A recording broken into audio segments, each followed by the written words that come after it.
खै तैँले मलाई बुझ्न नखोजेको हो कि मैले तँलाई बुझाउन नसकेको?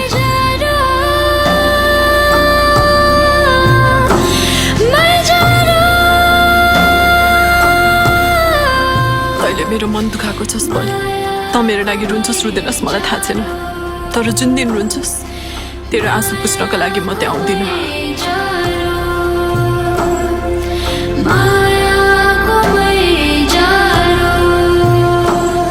सिम्माको लागि तपाईको मनमा एक रत्ती पनि माया छैन? मनमा भएको सबै कुरा देखाउनु